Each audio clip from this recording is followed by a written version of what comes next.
happens when we die? Nobody knows the answer to this question, surely.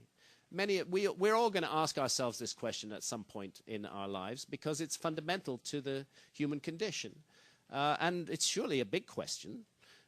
Do we just stop or do we go on in some way? And we may bring to this question our religious beliefs that we may have developed as adults or that may have been drummed into us from childhood. Or science may condition our thinking on this question. Lots of different reasons why we would think about it in many, many different ways. And I'm sure there's as many different views on the subject in this room as there are people in the room. But this man, Richard Dawkins, the professor of the history of science at Oxford University, or at least so he was until recently, he knows the answer to what happens to us when we die. Because he was asked this question, how do you, talk about a leading question, how do you prepare for death in a world where there isn't a God?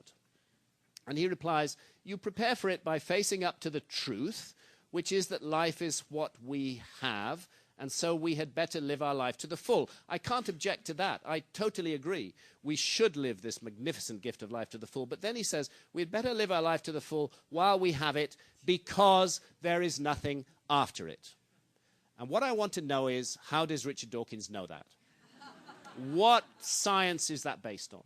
What experiment? What weighing or measuring, counting? What has Dawkins done that he knows there is nothing after death? Has he died?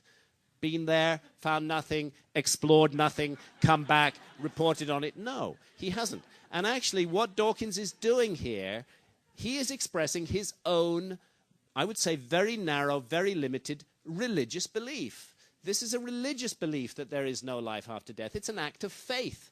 There is no evidence for that belief. It is not a scientific fact. It's just his point of view. But because he's this esteemed professor who wrote The Selfish Gene, for goodness sake, background in genetics, people tend to buy this and say, oh gosh, yes, Dawkins says there's no life after death, and so there must be no life after death. Well, really, how do we know that, you know?